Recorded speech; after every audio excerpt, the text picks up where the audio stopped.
going on, guys? Welcome back to the channel. In today's video, of course, just like every day, we're going to go over every single college basketball game against the spread. So all the Saturday games. I might do a separate video for NIT, so look for that if I do end up putting that out. But for the main tournament, for March Madness, for Saturday, for all the games you guys are interested in, I'm going to go over every single one today against the spread like always. So subscribe to my channel and drop a like on today's video. Excellent round one. And I told you guys all week, even probably last week, I think I started to mention it. You don't make your money in round one. It just doesn't happen. What you do is you watch these games, you watch the chaos, you have a beer, you have fun. It's great entertainment. And if you can make a little bit of money, but mainly just survive round one, these next few rounds are where you make the big wagers. Okay. You find perfect situations to where teams get through that probably shouldn't have won, and then they're facing a team that looked really strong, and you can find these perfect middle grounds where you can actually drop some 3, 4, and 5 unit plays. That is what's coming down the pike for me and my members. Quick recap. I'm going to go over this as quick as I can. I just want to tell you guys every single bet that I made, every single bet that was given out to members for the entire first round, the first 2 days of the tournament, just so you know what was Dan Rance thinking? Where did he end up putting his money? Who did he like? What was his thinking? I think it helps being transparent. I tell you guys the losers. I even told you in the last video, man, the first day was rough. I was like MSU over Miss State, the Nevada meltdown. Like I told you guys in the last video, the losses. Well, guess what? Dan's Rance, this guy has not had back-to-back losing days in almost 4 fucking weeks. Everyone was on me yesterday, like blah, blah, blah, blah, blah. Chill. We smoked it today. We made money in the entire first round as a whole. That's what it's about. So let's go ahead and get this recap done, and then we're going to get moving. We're going to get into these games. We're going to find a bunch of winners. Baylor, the sleeper pick I put on the board, looking pretty good so far. So our money line upset picks, I gave out 2. They were small. We only put a quarter unit on each. They're upset picks. You're throwing a dart at the board trying to find the upsets. Still went 1 for 2, still made money. JMU over Wisconsin, easy money. And honestly, maybe the most impressive performance of the entire first weekend, start to finish. That effort. It's like, I mean, I'm really trying to go through my head right now and think like, what other teams did I watch that just JMU looks like they really want to win. Everyone's passionate. Everyone is collective. They care for each other. They trust each other. I mean, UConn played strong too, but they're I'm not talking about the big favorites. JMU, it was public. Everyone talked about it. It still didn't matter. That was impressive. That was really impressive. So we cashed with them. UAB was my other upset pick. Came up that short of taking out San Diego State. Really, really close with that. So 1 and 2 on the upset picks, quarter unit. Half unit plays, Arizona minus 19.5, barely cash it, still a win. Drake on the money line, way too public, stupid idea. Missed with that. New Mexico money line over Clemson, again, way too fucking public. I almost switched that out today, but rode with it. New Mexico on the money line comes up short. So 1 for 2, or 1 for 3, 1 and 2 overall in the smaller half unit plays. The 1 unit plays today was excellent. Didn't even miss one. Northwestern +3, won the game. Texas A&M +1.5, won the game with ease. Utah State +4, won the game with ease. Auburn, I actually put out a post at halftime, just giving everybody the option just to negate it. We all saw what happened, and I'll go ahead and put something on the screen right now. I took a screenshot just for fun. When the Auburn game was only like a couple minutes in, the live spread was almost up to 18. The closing line value of the game was excellent as well. I got in at 11.5. As soon as I put it out to the members, it was 12.5. It was even up to 14 at tip. Couple minutes of the game, they're absolutely kicking ass. The live spread all the way up to 18. It was about to just be a monster blowout. Player gets hurt, player gets ejected, and that was that. So luckily there was an opportunity at halftime to get out of that one and take the same exact spread on the other side and just lose a little bit of money there, or basically break even, because the odds they gave out at halftime of Yale +12.5 was like -103 or -105. It was almost a double your money. Texas Tech -4.5 comes up short. Nevada on the money line was probably one of the tougher losses of the entire weekend. easy, sweat-free the entire game. A 17-point meltdown in a matter of a few minutes. Brutal to lose that one. South Carolina and Mississippi State both didn't show up. So 1, 2, 3, 4, 1, 2, 3, 4, 500 on the 1-unit picks. And then last night, put out a 3-unit hit, my first larger wager of the tournament, which, usually in the first round, I don't even have one. The next few rounds, I'm going to have these big bangers. I'm going to be putting out a 5-unit, 4-unit, more of these 3 units. The big hitters, they're coming out more, but Washington State gets it done. So overall, the entire first round combined, we have a record of 7-7, 500 on the record, but up about 2.3. I looked at the odds. I put everything in the calculator. By just the unit I put on the bet, 2 3/4 up. But the way the odds work, obviously, when you take a bet at -110, -115, -105, you don't quite win back what you risk. So we end up about just a shade, just barely over 2 units in the profit. For me, a unit is $100 in the sport of basketball, much, much higher in NFL and college football. But for basketball, it's $100. You watch the whole round, 14 bets, plenty of entertainment, on the edge of my seat for 2 straight days. And I made a couple $100. So did members. So excellent Friday. Friday alone, Thursday was tough. Friday was 5-2, up about 4 units. So smoking it. I also gave out 2 futures to the members.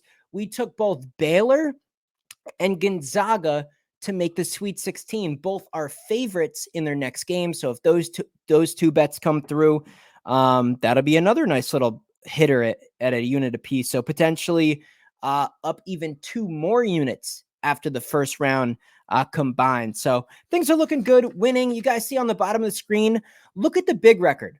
Look over, don't just think of like, oh, Dan's rants on the very first day went against Tom Izzo and Michigan State. He's a fucking dumbass. No. Look at 2 weeks worth of my picks, up 20 units. That's $2,000 in 2 weeks. I make $1,000 a week just in the last 2 weeks. And typically it's even higher. Like I've said, we have some tough breaks lately, hoping to really, really get on pace here and then finish the whole NBA season strong. Hop on my website, get these picks. Saturday and Sunday are going to be epic. Like I said, the larger units, the units you can feel more comfortable putting more of your money on the line are coming. The next 2-3 rounds is where we're going to make the most money. It's not in round 1 and it's not in the championship game. It's probably not even the Final Four. But the next round of 32, the Sweet 16 and the Elite 8 are the most profitable rounds where you can find the biggest mismatches in the games, the most value. Look, I do the homework for you. Sign up on the website, buy a week subscription. It's $30 to know what I'm going to be betting over the next week is a crazy margin. You could put a stupid amount of money just on some of these bigger plays that'll be coming over the next days. So hop on the website. And if you're a little bit confused about how it works, because some people still don't understand, even though there's a banner on my website right in the middle, you sign up and whatever email you guys use when you check out on the website, as soon as I get your order, I'm going to add that to the client mailing list. And that's it. You don't have to worry about like finding the picks on the website. There's no smoke and mirrors. You sign up, I'll say your email, you're on the list, and you'll get my daily email, which typically comes out in the late night hours, the day prior to the games going off, with all the picks for that day. So super easy. And, in the future, I might even change it over to a text. So it's a little more direct. So we might even upgrade just the way that the picks get sent out. I'll have to kind of do a poll and see if you guys are comfortable with going that route. But hey, that's another thing in the future. Moral of the story, we also hit a nice, by the way, TikTok, free play on TikTok today. Follow me on TikTok. Always free content. You don't have to pay for anything on TikTok. Easy, man. First half team total under for Longwood against that Houston team was 52.5. They had 16 points. Or I'm sorry. I read that wrong. What did I go with? I went with the, let me double check here. Sorry, I'm tripping. There's so much stuff going on after a first round. So they ended up with 46. I went with their team total under 52.5. They ended up with 46. So we cashed on the team total under. It wasn't the first half. It was the total team under for Longwood at 52.5. They end up in the 40s. We cash another on TikTok. free play. So I think that's pretty much it. You guys know the website. The link's in the description. The link will be pinned in a comment at the top of the comment section. My takeaways from round one, just really quick before we dive into these Saturday games.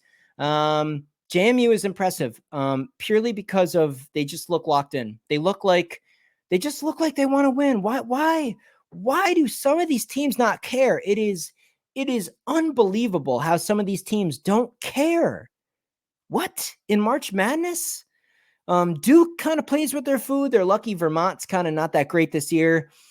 Auburn, obviously, just these hard, tough, thugs down in the SEC, as everyone's saying on the internet, versus these fucking sour cream white people studying law and saying climate change is real, going to fucking Yale. And they absolutely punk them. I mean, it's crazy. Auburn, man, even with 2 starters down, that's pathetic. I mean, if I was an athletic director, I'd be like, Bruce Pearl, get your shit. You're out. That's inexcusable. You still have plenty of talent. You cannot be letting some white dude on Yale drop 30 on your face and blow you out in the first round after you just won the SEC tournament. That's wild that like teams just don't care. So yeah, JMU is impressive. Texas A&M looks strong.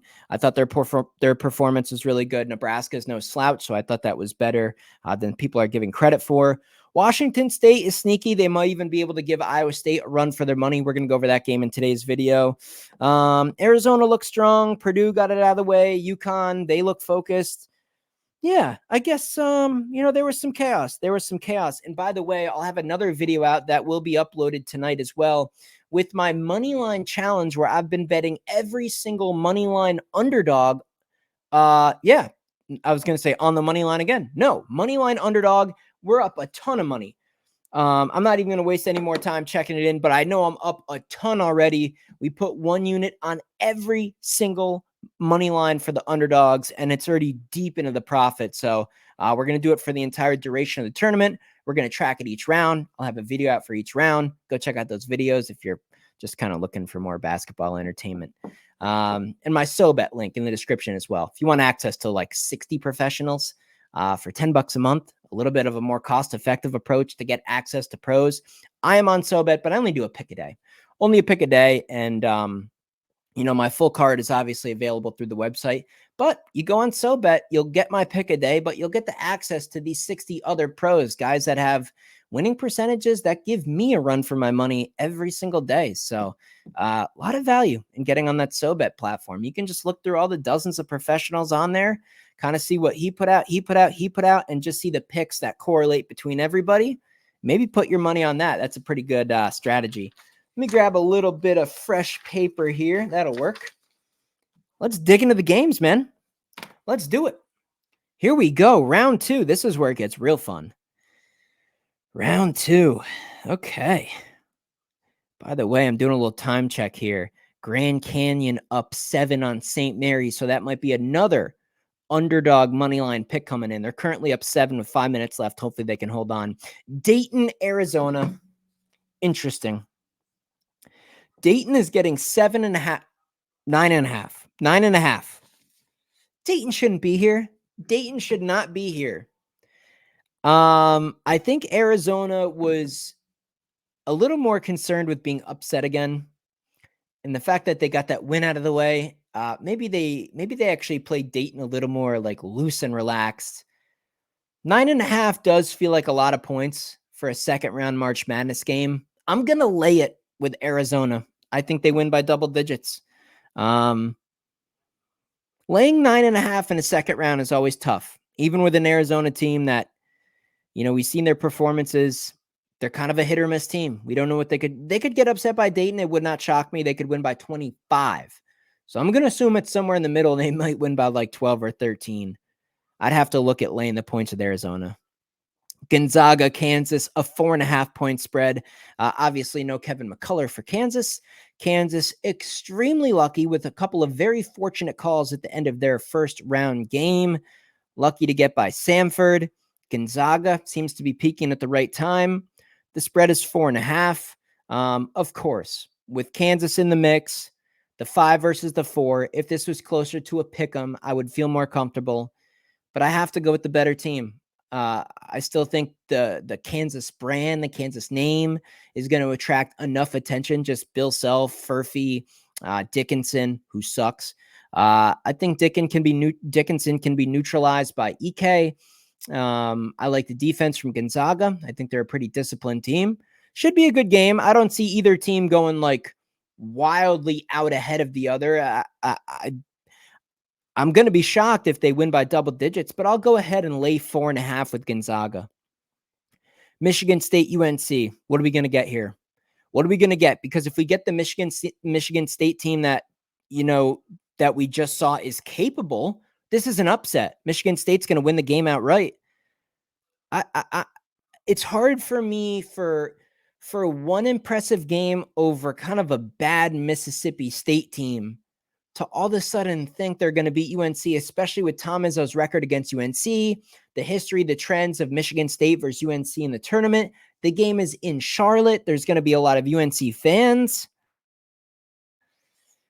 3.5. I mean, are we getting a good price on UNC just because Michigan State has Tom Izzo and they're another household name? I'm going to assume Michigan State can't just totally be night and day within one single round of the March Madness tournament. I think the defense from UNC is going to kind of get Michigan State a little bit closer back to what they've been for what am I trying to say? A majority of the season. I mean, Michigan State in their last game would have beaten just about anybody in the country. We saw them compete against Purdue this year. We've seen them compete. I mean, they're solid, but UNC is really good. The trends, the school history. I'm going to have to go with UNC here, and I might even look at the money line, take the points out of it. I know it's not a great return, but when you're betting on college basketball, these are teenagers. These are kids. You guys can't be fucking around being greedy. Minus 166 on FanDuel. I know if you throw a unit down, you're not getting a ton in return, but a win is a win, and that's what this is about. It's about long-term winning. You want to start with a W. You don't want to be risky being like, oh, well, fuck, man, what's the point if I'm going to risk $100 and get like, 40, $50 back? What's the point? You made fucking money. And if you stack those long-term, you're going to be chilling. That's what this is about. And I've seen a lot of you guys, a lot of people that have recently got my subscription on my website, they've got a week and their week just ended over the past couple of days and they've canceled. I've seen a lot of people drop off. A lot of people are dropping off or messaging me, hey, man, I'd like to cancel, blah, blah, blah. It's like, all right, no problem, man. Like, sorry you had zero fucking control over your money because of the plays I've put out. You see it on the bottom of the screen. You see it in my recap every day. I win every fucking week, every month. It doesn't change. I've done this for over a decade. I win some more, and I win some more. There's a losing day here, a losing day here, a losing day here, a losing day here. But overall, if you can just take the suggested bet amounts that I put out and the bets that I put out, I print money for you. You sign up, you pay a subscription, and you make money in return. It's very simple. But if you see me put out a play and you decide to risk just a little bit more or double or triple than what I suggest on that pick, or you take two of my picks and put them together because you're like, man, this Dan Zerantz guy's pretty good. I bet 2 of his 1 units are going to hit. I'm going to go for a parlay to try to make myself a little extra money. Okay, well, it's you people that go broke and then can't afford another $30. So it's really sad that you guys have no control. So maybe consider some money line plays here, like this UNC game.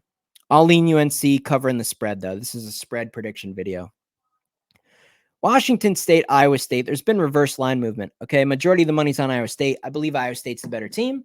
I would definitely be surprised if they lost this game based on their defense. But something makes me think this is going to be sort of close here. 6.5? Is 6.5 enough for Washington State to hang around and make this thing interesting? I'm going to lean Washington State to cover the number against Iowa State. And if they win this game, I guess you just sit back and you say, well, it's March Madness, I guess. I'm going to take the points with Washington State, but the original opening line is much better value now. Just understand that if you're taking 6.5, maybe you wait and see if the Iowa State money can get it back up to a 7 or a 7.5, or just take an alternative spread, give away a little bit of your winnings and take a little bit of a higher number. Oakland, NC State. I just can't. It's kind of like Michigan State. I'm not willing to just say, okay, DJ Burns and NC State means business. This team stinks. They stunk in the ACC. They had a bad year. They had to run through the ACC tournament to even get here. Texas Tech played a bad game. Oakland looked great to me. I don't think their upset was a fluke. You're going to give me 6.5 points with Oakland. Maybe NC State's run here does continue. They might get the win in advance. NC State laying 6.5. I'm not buying it. I'm going to take the points with Oakland here if I got to pick that game. Texas, Tennessee, interesting coaching dynamic. Barnes obviously used to coach Texas. We all know that. I don't know, man. Tennessee, Texas. I don't know. I'll tell you one thing. 3/4 of the money is on Tennessee. So Tennessee's the public side. Maybe Tennessee wins here, but I think Texas has enough. I think Texas used to that Big 12 competition. Underdog role. I think they're better in the underdog role. I like them better with the pressure off. Abe Smith can kind of negate Ziegler. Hunter can sort of negate. I'm drawing a blank on the other guy. And maybe even like not Dessou, but man, maybe a couple of those other Texas players can actually sort of slow down, connect in this game. Maybe Tennessee does escape here, but I'm going to take the 6.5 points with Texas. Duquesne, Illinois. I feel like this is very, very similar to what I said in the first round. In my opinion, it's not going to change. Illinois is a team I don't want to lay 9.5 with. I don't want to do it. I want Illinois versus like UConn as like an underdog. That's where I want Illinois to cover the spread as a dog or maybe pull off an upset. I don't want to lay points with a team that lacks a true point guard. Throw in the pressure of playing a team that's trying to be the Cinderella this year. 9.5. Does Duquesne win this one? I don't know, man. Hard to get by Shannon Jr. and Damask and Hawkins and these guys for Illinois. But I'll tell you what, 9.5 just seems heavy here. I'll take the points with Duquesne. And the last game for Saturday is Oregon and Creighton. I'm seeing a 4.5 point spread. It was 5.5. Interesting. So here's what I think. Okay. Creighton is very good because of the guy in the middle, Kalkbrenner. He blocks people. He's very good in the middle. Unfortunately, Oregon is very big. They got some monsters too. So you take him out and you basically go, okay, Creighton, are your 3-pointers falling or not? Because if Creighton's shots are not falling, they're going to lose. They're going to lose outright. Oregon can also show up flat as well. But I like the size and athleticism. I don't think they're going to be scared of Creighton.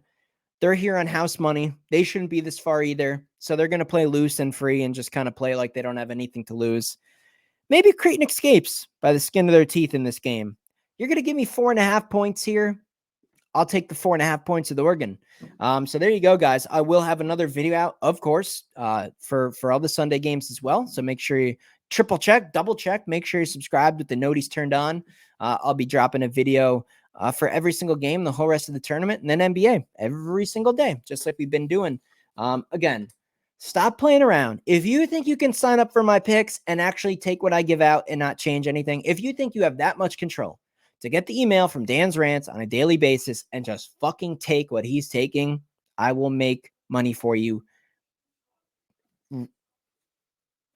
I don't even know what to say at this point. It's week after week after week after week. I keep updating the screen. I keep showing you guys my bets. You see it on the screen. You see people's comments.